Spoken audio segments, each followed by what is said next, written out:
Hind everyone, I Sachin Shokan welcome you all at the Sam Bahadur Defense Academy and आज की video में हम लोग discuss करने वाले हैं उन 10 मिस्टेक्स के बारे में जो आपको अवॉइड करनी है अगर आप प्रिपेयर कर रहे हो सीडीएस 2024 के लिए।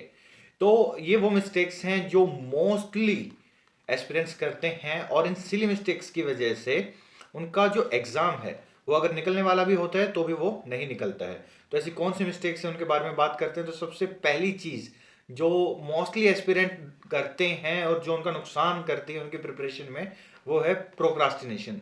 वो अपना जो टारगेट रहता है, जो उनका डेली टारगेट होता है, उस टारगेट को आज का टारगेट आज खत्म करने की जगह उसको कल पे डाल देते हैं। तो इससे क्या होगा, कल तो कल का काम भी करना था ना दोस्त, तो आज का और कल का दो काम एक साथ आपको दिखते हैं फिर वहां पे। इसी तरीके से एक दिन और आपने कर दिया तो तीन काम आपको वहां पे दिखते हैं। तो ये इतना बड़ा पहाड़ बन जाता है हमारे सामने कि हम सोचते हैं यार हम छोटे से बालक इस इतने बड़े पहाड़ को कैसे तोड़ेंगे। आपको कोई बड़ा पहाड़ तोड़ना है तो पहले आपको एक पत्थर तोड़ना है, फिर दूसरा पत्थर तोड़ना है। आप एक भी पत्थर नहीं तोड़ रहे हो आज, तो कल एक साथ तीन पत्थर कैसे तोड़ पाओगे दोस्त। तो पहली मिस्टेक जो आप करते हो प्रोक्रास्टिनेशन को, इसको आपको अवॉइड करना है अगर आप ऑफिसर बनना चाहते हो। और डिफेंस के अंदर तो आपको प्रोक्रास्टिनेशन जैसी कोई चीज एग्जिस्ट करनी ही नहीं चाहिए, बिकॉज आपको आपको मिशन पे जाना है, मिशन पे भेजा गया है and you are just procrastinating the things. तो ये आपके ही नहीं, आपकी टीम की जान के लिए भी खतरनाक हो सकता है। सेकंड जो आप सबसे बड़ी मिस्टेक करते हैं वो आप अंडर एस्टिमेट कर देते हो अपने सिलेबस को। I have met thousands of defence aspirants और उनमें से 90% डिफेंस एस्पिरेंट्स ने कभी लाइफ में अपना एक्चुअल सिलेबस खोल के ही नहीं देखा है कि सिलेबस क्या है। वो पढ़ाई नहीं है कभी, तो उन्हें एग्जैक्टली टॉपिक्स का आइडिया नहीं है कि क्या आना है पेपर में, है ना। उन्हें पता ही नहीं है कि उनके पेपर में एनवायरनमेंट भी पार्ट है।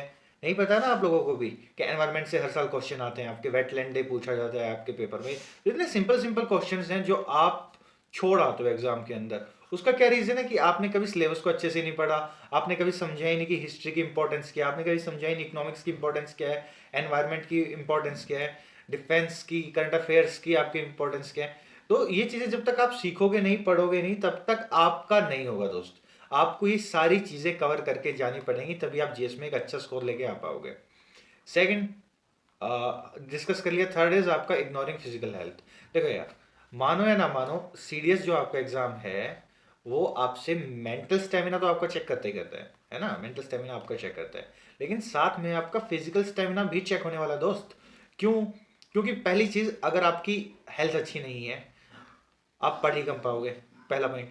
दूसरा, आपके एग्जाम वाले दिन अगर आपको फीवर हो गया, आपको बुखार हो गया, बीमार हो गए, कोई भी रीजन हो गया, आपकी फिजिकल हेल्थ खराब हो गई, तो आप एग्जाम अच्छा नहीं दे पाओगे। तीसरा, भैया जी एसएसबी देनी है हमें, यूनिफॉर्म पहनने के लिए सिर्फ रिटर्न निकालना काफी नहीं होता है, एसएसबी निकालनी भी पड़ती है, मेरिट लिस्ट के अंदर भी आना पड़ता है, मेडिकल भी पास करना पड़ता है। तो इन सब के लिए आपके फिजिकल हेल्थ का होना बहुत अच्छा जरूरी है। तो इसके लिए आप क्या कर सकते हो कि आप डेली टारगेट्स लो इसके भी, कि भैया जी मैं डेली रन करूंगा, डेली मैं 5 किलोमीटर भागूंगा। अब 5 किलोमीटर बहुत ज़्यादा तो नहीं होता है, बट अगर कोई बिल्कुल फ्रेशर है जिसने कभी लाइफ में कभी भागा ही नहीं है, कभी रनिंग ही नहीं किया, भाई मैं जॉग करूंगा। 5 किलोमीटर नहीं, मैं 2 किलोमीटर करूंगा, लेकिन मैं करूंगा सर। जो मैंने आज का मेरा टारगेट किया है वो टारगेट मैं पूरा करके रहूंगा, चाहे कुछ भी हो जाए। सो आपको अपनी फिजिकल हेल्थ को बिल्कुल भी इग्नोर नहीं करना है। नेक्स्ट पॉइंट की हम बात करें तो अनदर मोस्ट इंपॉर्टेंट पॉइंट, देखो यार, आपकी जो प्रिपरेशन है वो कोई 5 ईयर प्लान तो नहीं है कि इस अटेम्प्ट में नहीं तो अगले अटेम्प्ट में करूंगा, उसमें नहीं हुआ तो उससे अगले अटेम्प्ट में कर लूंगा। ऐसी तो कोई प्लानिंग नहीं लेके चल रहे होंगे आप। आपको है कि अप्रैल में मेरा एग्जाम है, सितंबर में मेरा एग्जाम है इसी बार, और मैं इस बार का अपना जो एग्जाम है उसको मेरे को क्लियर करने का है। अब वो क्लियर करने का रास्ता आपसे पहले कुछ लोगों ने तय किया है, आपके मेंटर्स ने तय किया है। So you must have a right mentor जो आपको बताए कि दोस्त आपको पेपर में हिस्ट्री पढ़नी है, हिस्ट्री में भी ये टॉपिक पढ़ने हैं, पॉलिटी पढ़नी है उसमें ये टॉपिक पढ़ने हैं, ज्योग्राफी पढ़नी है ये टॉपिक पढ़ने हैं। तो एक राइट गाइडेंस का होना बहुत जरूरी है। अगर कोई आपको बोले ना कि आप इंग्लिश में 90 नंबर ले आओ, जीएस में 20 ले आओ, है ना, और आप बन गए, तो बकवास बात ही है। ऐसे कोई नहीं बनता है। ठीक है, इंग्लिश में भी नंबर लाने पड़ेंगे 70-80 जितने भी आप ला सकते हैं। ये डिपेंड करेगा आपकी स्कूलिंग के ऊपर कि आपकी स्कूलिंग कैसे हुई है कि आपके 70 आएंगे 80 आएंगे। उसके बाद जीएस में एटलीस्ट 40 मार्क्स नेसेसरी हैं आपके, 40 50 60 तक आते हैं। अच्छे से मेहनत करके जाओगे तो आएंगे। मैथ्स में बिल्कुल आते हैं 60+ मार्क्स। तो ये राइट गाइडेंस से ही आएंगे दोस्त। ये हवाई बातों से, जो ये हवा वाली बातें होती है ना, ये वाली, इनसे नहीं आता है। तो इसके लिए आपकी हेल्प करने के लिए हमने 2 मंथ्स का स्टडी प्लानर हमारे चैनल पे पोस्ट किया है, आप वो जाके चेक कर लो। उसमें आपको डे वाइज कि आज क्या पढ़ना है, कल क्या पढ़ना है, परसों क्या पढ़ना है, इस तरीके से डेली का आपका प्लानर दिया हुआ है। आपको बस जाना है, इस चैनल को सब्सक्राइब करना है, पीछे जाके वीडियो चेक करनी है, उसका लिंक भी मैं डिस्क्रिप्शन में दे दूंगा, आपको जस्ट उसको फॉलो करना है। यार अगर तुम फॉलो भी नहीं कर सकते ना आपके सामने दी हुई चीज़ को, तो भाई तुम डिजर्व ही नहीं करते ऑफिसर बनना। फिर छोड़ दो, फिर ये सपना छोड़ दो, घर वालों का पैसा और मेहनत, उम्मीदें, सब चीज़ें वेस्ट करना बंद कर दो। नेक्स्ट इंपॉर्टेंट थिंग है आपकी एनालाइजिंग द PYQs। यार तुम मानो या तुम ना मानो, एक बात बहुत पक्की है कि PYQ बहुत इंपॉर्टेंट है, और ये इतने इंपॉर्टेंट हैं कि सिर्फ इनके बेसिस पे तुम आराम से GS के अंदर 40+ मार्क्स ला सकते हो। इंग्लिश के अंदर आराम से सिर्फ PYQ के बेसिस पे तुम 70+ मार्क्स ला सकते हो। अब वो कैसे?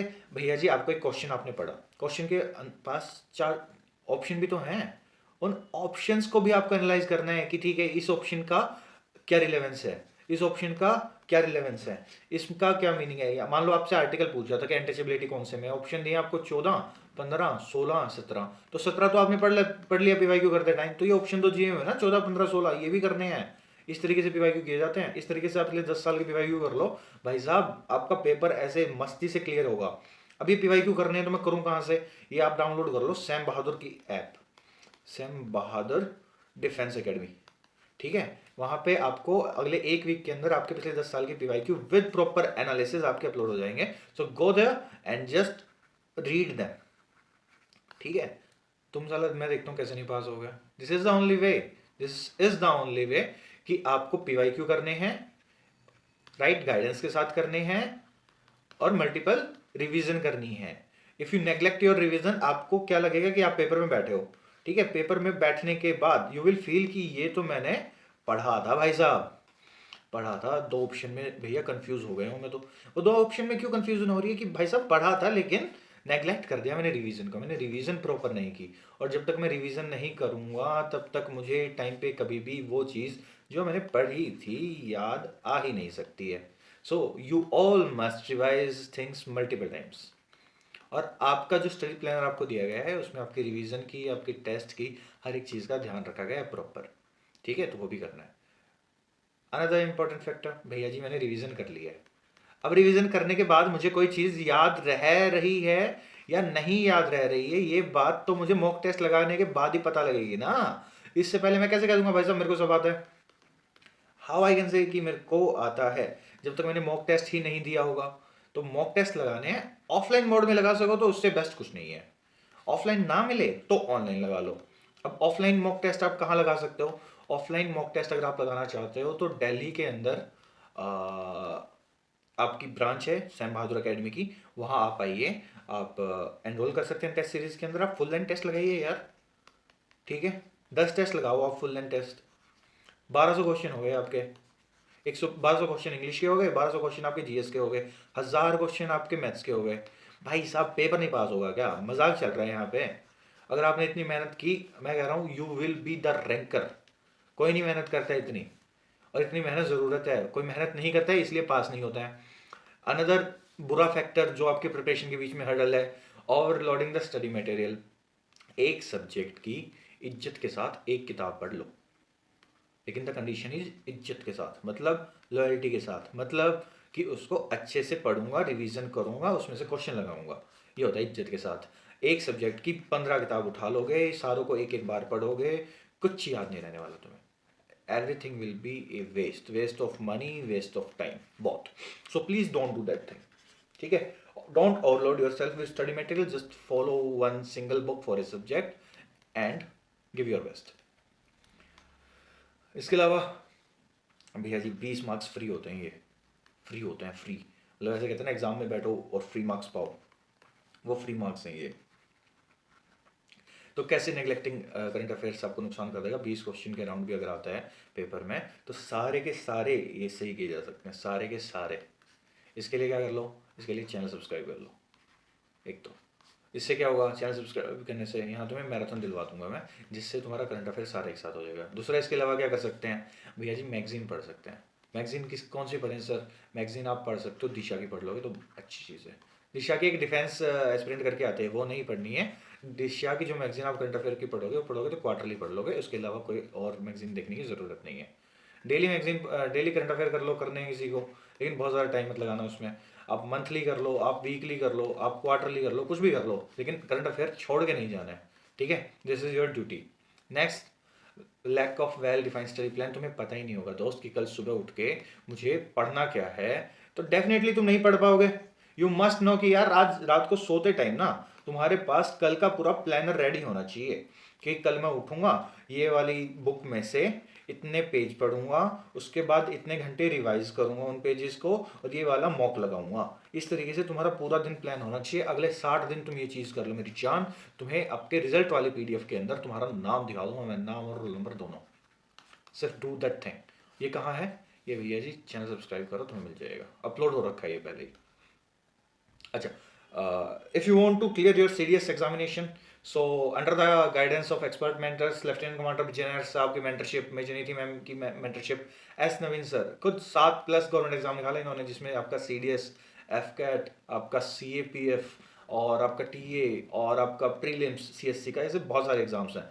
और दिस इज मी, तो we all are here to guide you. और हमारे अलावा भी बहुत सारे टीचर्स हैं जो आपकी डायरेक्ट हेल्प करेंगे, जो आपको पढ़ाएंगे। आपके हर सब्जेक्ट के लिए एक सब्जेक्ट टीचर आपको असाइन होगा, जो आपको उस सब्जेक्ट की एक्सपर्टीज के थ्रू पढ़ाएगा। ऐसा नहीं है कि एक जीएस का टीचर आया और वही सारे सब्जेक्ट पढ़ा रहा है, ना बाबा ना, ऐसे बेवकूफ़ों वाले काम नहीं करने हमें।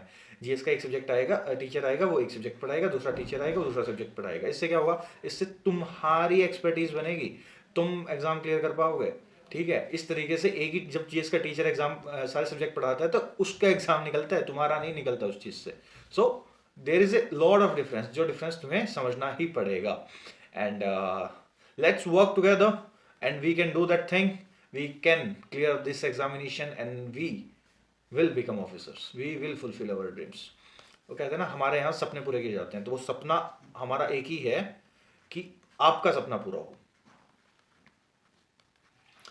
So for any help, for any assistance, आप मुझे व्हाट्सएप कर सकते हैं 7404460797 पे। इसके अलावा आप चैनल को सब्सक्राइब करके कमेंट सेक्शन के अंदर भी अपने डाउट पूछ सकते हैं। Thank you so much. जय हिंद, जय भारत।